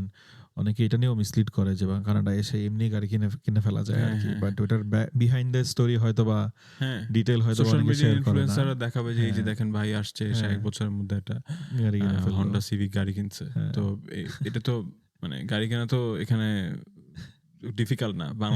বাংলাদেশে গাড়ি কেনা আর এখানে গাড়ি কেনা, বাংলাদেশে হ্যাঁ। 300% ট্যাক্স থাকে আর এখানে কোনো ট্যাক্স থাকে না। ওইটাই। 13% ট্যাক্স থাকে বা কিছু একটা। মানে ওই জিনিসটা আমার মনে হয় যে অনেকে জাস্ট একটা কন্ট্রাস্ট ক্রিয়েট করা ট্রাই করে, আর মানুষ যখন দেশ থেকে ওই কন্টেন্ট গুলো দেখে তখন ওই রেফারেন্সে জাজ করে কনটেক্সটটা, যে বাংলাদেশে যাচ্ছে না ওখানে যাচ্ছে, কিন্তু কিভাবে যাচ্ছে এই কোশ্চেনটা হয়তো অ্যান্সার করে না। হ্যাঁ। যেই কারণে অনেক ওই আম, মানে আনরিয়েলিস্টিক এক্সপেকটেশন গ্রো করে, এন্ড এখানে এসে তারপরে দেখা যায় যে মাথা থাপড়ায়। হ্যাঁ, মানে অবভিয়াসলি কানাডাতে আসা, তুমি যেটা বলছিলে আসলে কানাডাতে আসা ডেফিনেটলি এখন ডিফিকাল্ট হয়ে গেছে। কিন্তু এটাও আমার কাছে মনে হয় এটাও চিন্তা করো, মানে অন্যান্য কান্ট্রিও তো তোমার অপশন আছে। বাংলাদেশের পপুলেশনের একটা বড় পোর্শন কিন্তু আলটিমেটলি অ্যাব্রোডে, মানে বিদেশে গিয়ে সেটেল হয়। অ্যান্ড মানে যেটা আমরা যে ব্রেইন ড্রেইন বলি, এটা কিন্তু হিউজ। ওয়ার্ল্ড র্যাঙ্কে বাংলাদেশের ব্রেইন ড্রেন ইন্ডেক্স আছে একটা নাম্বার। সো আউট অফ 10 বাংলাদেশের ইন্ডেক্স স্কোর হচ্ছে 6.7, আর গোটা ওয়ার্ল্ডের অ্যাভারেজ হচ্ছে 4.98। তার মানে ইন্ডিয়ার কত আপনি চেক করছেন? ইন্ডিয়ারটা আমার এক্স্যাক্টলি মনে নাই, বাট ওয়ার্ল্ড অ্যাভারেজ যেখানে 4.9, সেখানে বাংলাদেশের মধ্যে এত ছোট্ট একটা কান্ট্রি, আমি বুঝতে পারছি কেন তুমি ইন্ডিয়ার কথা জিজ্ঞেস করছো, কারণ ইন্ডিয়া অনেক লার্জ কান্ট্রি অ্যান্ড পপুলেশন বেশি। তো 6.7 এগেইনস্ট 4.9, ইট ইজ হিউজ। তো এই যে 6.7 স্কোর করা যে মানুষগুলো ব্রেইন ড্রেইন হচ্ছে, তারা যে বিদেশে যাচ্ছে, তারা কি আসলেই বেটার লাইফ পাচ্ছে কিনা, এটা তো মেজার করার কোনো ওয়ে নেই। তো এই জিনিসটা মেজার করার ওয়ে হচ্ছে যে তোমাকে ওই মানুষদের সাথে কানেক্ট করতে হবে, তাদের কাছ থেকে ওই ফিগার্স অ্যান্ড নাম্বারসগুলো দেখতে হবে যে কি তাদের লাইফ কি আসলে বেটার হয়েছে কিনা। অ্যান্ড আসলে এক একজনের অবভিয়াসলি বেটারের ডেফিনেশন ডিফারেন্ট হবে, কিন্তু আমি যেটা চাই সেটা আমার মতো একজন মানুষকে খুঁজে বের করলাম। আমার কলিগ ছিল যে গেছে, গিয়ে আমি ধরনের জিনিসটা সেই ওই ধরনের জিনিসটা সেগুলো পাইছে কিনা সেটা দেখতে হবে। কখনোই মানে বিদেশে যাওয়াটা কোনো পারফেক্ট মানে ticket to a perfect life না, এটা ট্রেড অফ। যে কোনো কিছুর মতোই, চাকরি চেঞ্জ করার মতো একটা ট্রেড অফ। কারণ এই কথাটা অনেক শুরু থেকে শুনতাম যে ডাজন্ট ম্যাটার আপনি দেশে কয় বছরের এক্সপিরিয়েন্স, কত বছর কাজ করে আসছেন, আপনার বয়স কত, আপনি যখন একটা নতুন দেশে যান you start from zero. So ওই জিনিসটা যদি অ্যাকসেপ্ট করে নেওয়ার মেন্টালিটি থাকে, যে আমি হচ্ছিল দেশে my role was A director, senior director, এখানে এসে maybe you are just applying for the entry level jobs. হ্যাঁ, if you get A mid senior level job, definitely good for you, but in many cases মানে enough কেসেসের উপরে base করে বলা যেতে পারে, মানে not in statistical way, but যে most people will have to start from zero, মানে entry level job, zero not just in jobs, life reset একটা আর কি। হ্যাঁ, এন্ড ওইটা অ্যাকসেপ্ট করার মেন্টালিটি তোমাকে থাকতে হবে। তুমি যদি এখানে, মানে I have mate so many people এখানে যারা হচ্ছে ফ্রাস্ট্রেটেড, কারণ সে বাংলাদেশের সার্জন ছিল, এখানে এসে সে অবভিয়াসলি মেডিকেল লাইনে, যে কোনো দেশেই, শুধু কানাডা, যে কোনো দেশেই গিয়ে কিন্তু মেডিকেল লাইনে প্রসপার করাটা ডিফিকাল্ট একদম, কারণ ওদের এডুকেশন সিস্টেম ডিফারেন্স, ওরা বাংলাদেশের এডুকেশন সিস্টেমটাকে ওইভাবে, মেডিকেল এডুকেশন সিস্টেমটাকে ওরকম ভ্যালু দেয় না। সার্জন এখানে আসার পরে সে he had to get an MBA, he or she had to get an MBA or an engineering bachelor's degree, which is prestigious. Exactly. Obviously বাংলাদেশে আমরা ডাক্তার, ইঞ্জিনিয়ার এরকম বলতাম, Exactly. কিন্তু সে ওই জিনিসটা মেনে নিতে পারছে না মেন্টালি। পোলার অপোজিট একদম। হ্যাঁ, কারণ তার লাইফ আপসাইড ডাউন হয়ে গেছে। সার্জন হইতে হলেও তো অনেক টাইম দিয়ে, অনেক, হ্যাঁ, তাকে অনেক স্ট্রাগল করতে হয়েছে, struggle অনেক করে এফোর্ট আসতে দিতে হয়েছে হয়েছে, ওখানে। সেটা just went in vein. Exactly. তাকে এখানে আবার জিরো থেকে শুরু করতে, এই যে এটা যদি অ্যাকসেপ্ট করার মতো মেন্টালিটি আমার না থাকে, তাহলে আমার কখনোই বিদেশে যাওয়া উচিত না। মানে অনেক চিন্তা করা উচিত যাওয়ার আগে। আমার রিলেটিভ একজন মনে হয় অলমোস্ট 12-13 ইয়ার্স ধরে হচ্ছিল এখনো রেসিডেন্সি, মানে residency in terms of medical residency আর কি, ডাক্তার মানে হতে পারছে না আর কি, রেসিডেন্ট ডাক্তার রেসিডেন্ট ডাক্তার হতে পারছে না, কারণ হচ্ছে হলো গভর্নমেন্টের তো বাজেট নাই, তো প্রভিন্সিয়াল গভর্নমেন্টের বাজেট নাই তাকে নেওয়ার হয়তো। তো এই জিনিসগুলাই যে যারা আসবে, বাট আমি মানে যখন আসছিলাম and এখানে এই শহরে এসে যখন দেখলাম যে মানুষজন কম, ওই লোনলিনেসটাও একটা ফ্যাক্টর। যদি পরিচিত মানুষজন না থাকে, লোনলিনেস অনেক এটা অনেক বেশি important. ডিফিকাল্ট হইতে পারে। তো আমার তখন মনে হতো যে অনেকে বলতো যে যখন রাস্তাঘাটে বাংলাদেশিদের কথা শোনা যায় আশপাশে বা দেখা, অনেকে বলে যে আরে অনেক বাংলাদেশি চলে আসছে, একটা ব্যাড বাজ একটা, ঠিক আছে, যে বাংলাদেশি মানুষের চলে আসতেছে অনেক। আমারও জিনিসটা অনেক ভালো লাগতো ইন এ ওয়ে, যে হচ্ছিল অ্যাটলিস্ট অন্য মানে ওই ডমিনেন্সটা হচ্ছিল, মানে আমি চাইতাম যে ওই ডমিনেন্সটা ক্রিয়েট হোক, যে আরো মানুষ আসুক, but in a definitely positive way, যে এসে এমন না যে হচ্ছিল একটা নেগেটিভ নোশন ক্রিয়েট করবে ফর দিস পার্টিকুলার ডেমোগ্রাফি, হ্যাঁ, বা এথনিসিটির বাংলাদেশিদের নিয়ে হচ্ছিল একটা নেগেটিভ নোশন ক্রিয়েট হবে, এরকম না। আসুক, এসে ভালো কাজ করুক সবাই, তাহলে হচ্ছিল একটা পজিটিভ ইমপ্রেশন ক্রিয়েট হয় অন্যান্য ইয়ের মধ্যে আর কি। বাট আমার ওই মানে ইচ্ছাটা মানে তখন হয়তো যে আর আমি চাই অনেক বাংলাদেশে আসুক, but despite all this obstacles, hopefully যদি সামনে সিচুয়েশন চেঞ্জ হয় বা মানুষ যারা এখনো আসতে চাচ্ছে, ডেফিনেটলি যদি ক্যালকুলেশন করার দরকার হয় ওই ক্যালকুলেশনগুলো করলো, বা অন্যান্য কি ফ্যাক্টর আছে, এখন তো information always everywhere available, but just ওই মানে ফিল্টারটা মাথায় রাখতে হবে যে সব ইনফরমেশন মানে সব সেক্টর চিন্তা করছে কিনা, চিন্তা করছে কিনা। লোনলিনেস তুমি যেটা বলো, লোনলিনেস কিন্তু অনেক ইম্পর্টেন্ট। ডিফিকাল্ট। মানে আমি দেখছি মানুষকে, তুমিও দেখছো অবভিয়াসলি, যারা বিশেষ করে যারা ধরো সিঙ্গেল একজন মানুষ আসছে, তাদের জন্য কিন্তু অনেক difficult. The distance is real. তোমার ফ্যামিলি, তোমার আত্মীয় স্বজন এত দূরে, they are just a phone call away, কিন্তু ফিজিক্যালি তো প্রেজেন্ট না। সো তাদের কোনো কিছু হলে, কোনো নিডে তুমি কিন্তু 24 ঘন্টার মধ্যেও বাংলাদেশে থাকতে পারবে না। হ্যাঁ, কারণ আমি চিন্তা করছিলাম যে ধরেন যখন আসছি, যখন এরকম ডিফিকাল্ট সিচুয়েশন ক্রিয়েট হয় না ইন টার্মস অফ ইমিগ্রেশন, আমি আমার কাজিন কথা বলছিলাম, আমরা ভাবতেছিলাম, ডিসকাস করতেছিলাম যে আমার মনে হয় প্রতিটা বাংলাদেশি ছেলের একবার হলেও বিদেশে যেয়ে তারপরে বাংলাদেশে আসা দরকার। মানে যদি সেটেল নাও হয়, মানে যাওয়া দরকার, যে একা থাকা দরকার, এন্ড সার্ভাইভিং স্কিলস যে থাকা উচিত বাংলাদেশে। আমরা যে টেকেন ফর, মানে আমরা যে অনেক কিছু মানে ফর গ্রান্টেড নিয়ে নেই। বাসায় ঢুকলাম, আমার হচ্ছিল খাওয়া রেডি, আমি আমার হচ্ছিল কাপড় ময়লা হয়ে গেল, ফেলে দিলাম এক জায়গায়, সারপ্রাইজ মিরাকুলাসলি হচ্ছিল ওই কাপড় পরিষ্কার হয়ে চলে আসে। তারপরে হচ্ছে হলো বিছানা রেডি, যখন ঘুমাতে গেলাম বিছানায় গিয়ে শুয়ে পড়লাম।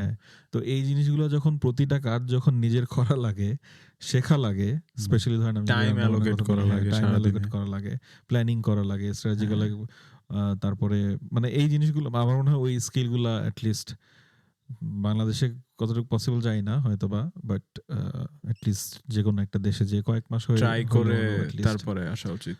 হ্যাঁ, একদম।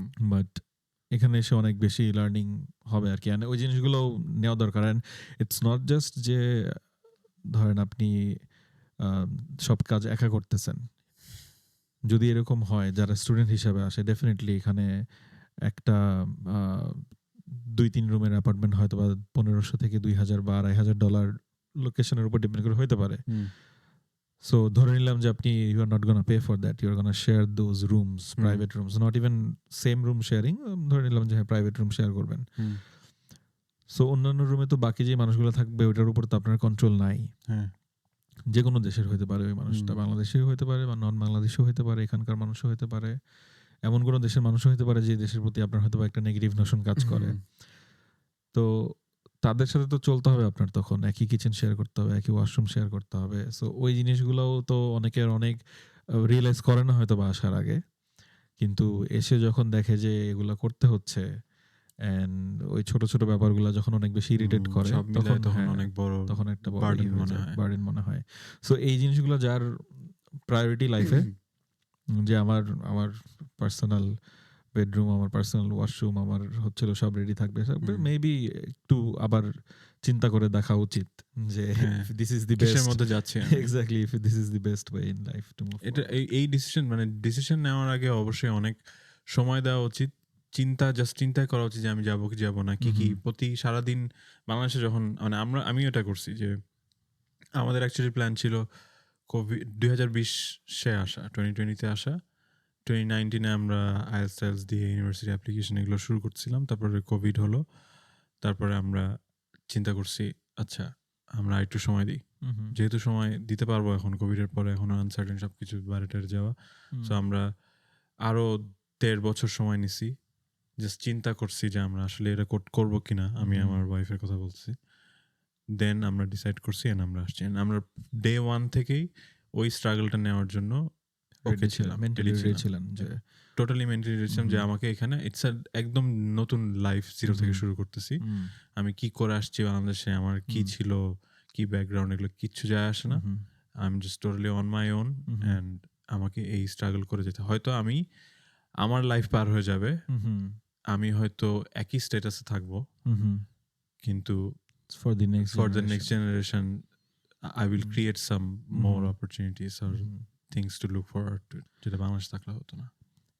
এইটা কিন্তু একটা অনেক বিশাল dilemma, and maybe this is something that might require another hour of discussion, but সেটা হচ্ছিল যে ফার্স্ট জেনারেশন অনেক বেশি কষ্ট করে and অনেক কিছু অ্যাচিভ করে গেল। সেকেন্ড জেনারেশন সবকিছু হচ্ছিল একদম প্রিভিলেজ, সবকিছু রেডিমেড পাচ্ছে। So they don't do anything and they end up being dumb. হ্যাঁ খুবই কমন। সো ওই ব্যালেন্সটা হচ্ছে হলো অনেক বেশি। এই দায়িত্বটাও কিন্তু ফার্স্ট জেনারেশন সেকেন্ড জেনারেশনকে এরকম ডাম বানায়, দে ডোন্ট ইভেন্চুয়ালি বিকাম ডামস, এটা তো এনশিওর করা ফার্স্ট জেনারেশনের কাজ। সেটা কিন্তু বাঙালির ওরকম, মানে বাঙালি মানে ইন জেনারেল ইমিগ্রেন্ট হয়তো চিন্তা করার সময় পায় না, হ্যাঁ, বাট করা উচিত। এন্ড এটা খুব এইভাবে চিন্তা করে যে আমি যে জিনিসগুলো পাই নাই আমার নেক্সট জেনারেশনগুলো পাবে, এন্ড আমরা হয়তো ওইভাবে চিন্তা করি না যে আমরা যে জিনিসগুলো পাই নাই maybe those were blessings in disguise. So ওই জিনিসগুলো যদি আমি দিয়ে দেই নেক্সট জেনারেশনকে, মেবি ওরা ওই ব্লেসিংসটা পাইলো না। অ্যাবসলিউটলি। সো যাই হোক, অনেক ডিসকাশন করলাম আমরা। এখন কোনো কিছুই কোনো লিগ্যাল ছিল না, ডিরেকশন কনসালটেশন কারোর জন্য ছিল না, জাস্ট আমরা আমাদের এক্সপিরিয়েন্স শেয়ার করলাম, আমাদের পারসেপশন, আমাদের এক্সপিরিয়েন্স এগুলো শেয়ার করলাম। যদি কেউ দেখে, যদি কারো কোনো উপকার হয়, that is good, but I guess মানে অবশ্যই আগে ক্যালকুলেশন করতে হবে, প্রোজ এন্ড কনস দেখতে হবে। প্রোজের লিস্ট বেশি হলে তাহলেই ডিসিশন নেওয়া উচিত, এবং ফুললি মেন্টালি প্রিপেয়ার থাকতে হবে যে it's a restart from zero. Obviously যেখানে ছিলাম বাংলাদেশে ওই জায়গা থেকে আমি এখানে শুরু করতে পারবো না, আমাকে স্ট্রাগলের মধ্যে, হ্যাঁ হবে ইভেনচুয়ালি হয়তো ওই স্ট্যাটাসে তুমি আসবে কয়েক বছর পরে, কিন্তু there will be some struggles involved. And সেগুলো নিয়ে কমপ্লেন করলে যে প্রবলেম সলভ হয়ে যাবে এরকমও না ব্যাপারটা, কারণ ওই যে সেম জবে সমুদ্রতে ফেলা দিচ্ছে, তোমাকে তোমার জিনিসটা ফিগার আউট করতে হবে। অ্যান্ড কি মেসেজ দিচ্ছি আলটিমেটলি, যে যারা এখানে আসছি আমি মোটামুটি এস্টাবলিশ, আমি কি মেসেজ দিচ্ছি এটাও অনেক ইম্পর্টেন্ট। যদি আমরা ওটাই চাই যে তুমি যেটা বললে, আমিও চাই সেটা, যে ধরো আমার কমিউনিটির মানুষজন এখানে আরো আসুক, তারা এখানে ভালো করুক, ভালো থাকুক, তাদের লাইফ অ্যাকচুয়ালি বেটার হোক বাংলাদেশে, তাহলে ইটস ভেরি ইম্পর্টেন্ট যে আমি কি মেসেজটা ওই অডিয়েন্সকে কনভে করতেছি।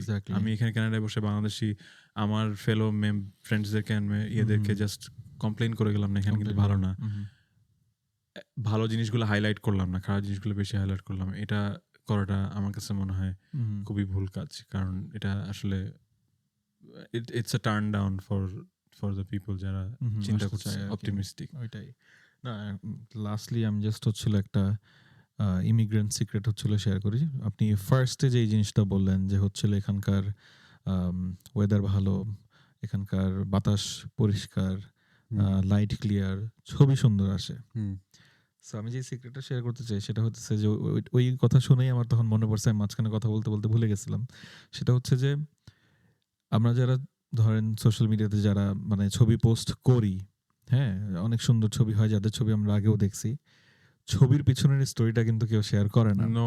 ছবির পিছনের স্টোরি এই মানে এইটা না যে হচ্ছিল ওই বিহাইন্ড দ্য সিন যে কিভাবে ছবি তুলো, ওইটা না, সেটা না, হাউ ইউ ওয়েন্ট দেয়ার, মানে হচ্ছিল ওই স্টেজে কিভাবে আসলেন, বড় একটা ভ্যাকেশনে গেলেন, এই ভ্যাকেশনের জন্য আপনার কি কত আপনি কি করে করে সেভ আপ করছেন, কি স্ট্রাগল করছেন, আপনি প্রতিদিন কিরকম স্ট্রাগল করে হচ্ছিল সেভ করেন ওই ভ্যাকেশনে যাওয়ার জন্য, বা হচ্ছিল এই ইভেন্টে পার্টিসিপেট করার জন্য, এটা করার জন্য, এটা করার জন্য। তো যখন আমরা ওই ছবিগুলো শেয়ার করি, those are the happy moment, যেটা হচ্ছিল আমরা চেরিশ করতে চাই। সবচেয়ে ভালো cherry picked moment exactly, post করতেছে, কিন্তু তার পিছনে অনেক স্ট্রাগল আছে।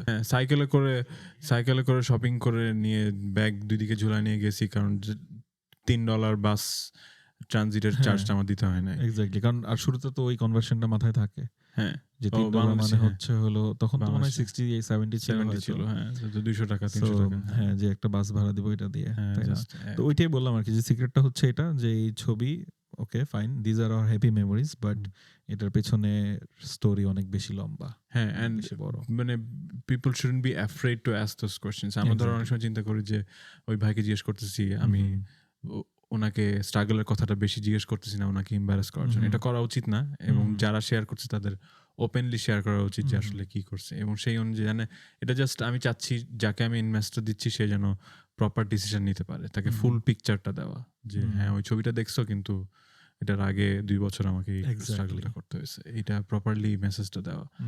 কিছু জিনিস গোপন করে রেখে অ্যাকচুয়ালি আমি যে হার্ম করবো ওই মানুষটার, এটা কি করা উচিত না। বাট ডেফিনেটলি কোয়েশ্চেন তো মানে করাই উচিত, বাট সবাই আর কি হয়তো বা করে না আর কি, এন্ড সবাই অ্যাজিউম করে নেয়।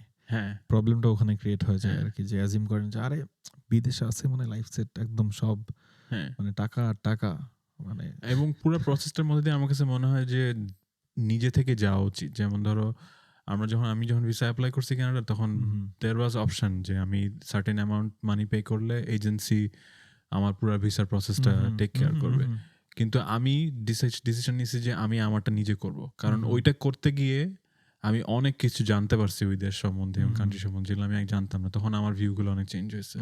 সো নিজে ইনভলভ হয়ে স্টাডি করাটা অনেক ইম্পর্টেন্ট। এজেন্সির কাছে গিয়ে, ধরো এজেন্সি বা কোনো একজন কনসালটেন্টের কাছে গিয়ে আমি শুনলাম যে এই জিনিস ক্যানাডার, আমি নিজে স্টাডি করলাম না, এই জিনিসটা একদম ভুল আর কি।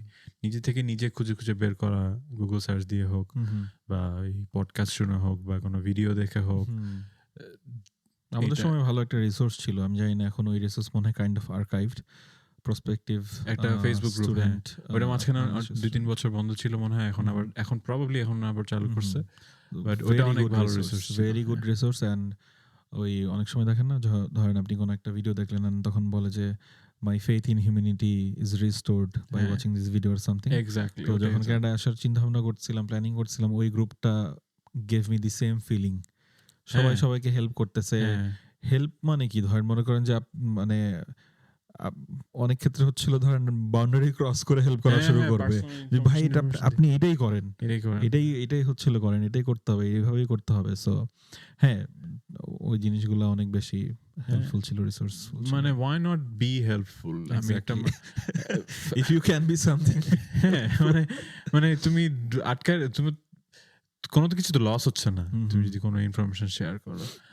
আমার এখনো একজনের নাম আমি স্পেসিফিক্যালি বলতে, প্রসপেক্টিভ ক্যানাডিয়ান্স গ্রুপের একজনের একটা পোস্ট অ্যান্ড পিডিএফ ডকুমেন্ট ছিল, সেখানে সে পুরা ফাইন্যান্সিয়াল প্ল্যানিংটা কিভাবে লিখতে হবে তার নিজেরটা সে পুরোটা শেয়ার করছিল। আমি তার নামটা এখন আমার মনে আছে, 4 বছর আগের কথা। কেন মনে আছে? বিকজ সে ওই রকম হেল্প করছে, তার ওই ডকুমেন্টটা এত হেল্পফুল ছিল, ওটা না থাকলে মনে হয় আমি কখনো ভিসাতে সাকসেসফুল হতে পারতাম না। তো তার তো এটাতে কোনো গেইন নাই, কিন্তু তাকে আমি মনে রাখছি। আমার মতো অনেক মানুষজনের হয়তো সেখান থেকে হেল্প পাইছিল। তো why not be that helpful, resourceful person? Exactly. আমিও এই হেল্প করার আর্জ থেকে হলো আমি ভিসা অ্যাপ্লাই করে ফেলছি। সো আমার তো নিজের টেনশন হচ্ছে যে আমার ভিসা হয় নাই, মানে মনে করেন যে এখনো ডিসিশন হয় নাই, টেকিং সাম টাইম। অ্যান্ড সারাদিন ওই গ্রুপে বসে থাকতেছি, দেখতেছি বিভিন্ন আপডেট দেখতেছি। তো চিন্তা করলাম যে আমি ভিসা অ্যাপ্লাই করে ফেলছি, এখন আমি মানুষজনকে যদি আমার জিনিসপত্র বলি যে ভাই এটা এভাবে করি, হোয়াট ইফ আই এম রং? কারণ হচ্ছে আমার ভিসা যদি ডিনাই হয়ে যায় তার মানে I am wrong in that way. তো যাই হোক, পরে তাও হলো মানে ওইখান থেকে একটা হেজিটেশন কাজ করতো। তারপর আলাদা একটা অ্যাকাউন্ট খুলে তারপর মানুষকে যে হেল্প করতাম, যে কমেন্ট দিতাম, ডিটেইল এক্সপ্লেইন করতাম। রেডিট এখন অনেক ভালো সোর্স। হ্যাঁ, রেডিট এখন অনেক ভালো সোর্স। রেডিটের বাংলাদেশের রেডিট কমিউনিটিগুলো কিন্তু অনেক স্ট্রং এখন। তো এরকম কিছু অথেন্টিক সোর্স আছে যেগুলো থেকে তুমি actually proper information YouTube social media influencer বা এই বিদেশে গিয়ে ইনফ্লুয়েন্সার হয়েছে তাদের সব ইনফরমেশনই কিন্তু সে কিন্তু তার পার্সপেক্টিভ থেকে বলছে বায়াসড হতেই মানে হওয়ার চান্স অনেক not- বেশি maybe not intentional but maybe unintentionally biasness হ্যাঁ। কাজ করে কিছুটা আর কি। সে তার সিচুয়েশন বলতেছে সে সাকসেসফুল সেই জন্য সে এখন ইউটিউবে ভিডিও বানাচ্ছে কিন্তু রেডিটে যে হেল্প করছে বা ফেসবুক গ্রুপে যে হেল্প করছে সে অ্যাকচুয়ালি তোমাকে ওই যে numbers pros and cons plus number সবকিছু দিচ্ছে লিস্টেড জাস্ট র্যান্ডমলি কথা বলছে না। আর একটা জিনিস হচ্ছে যে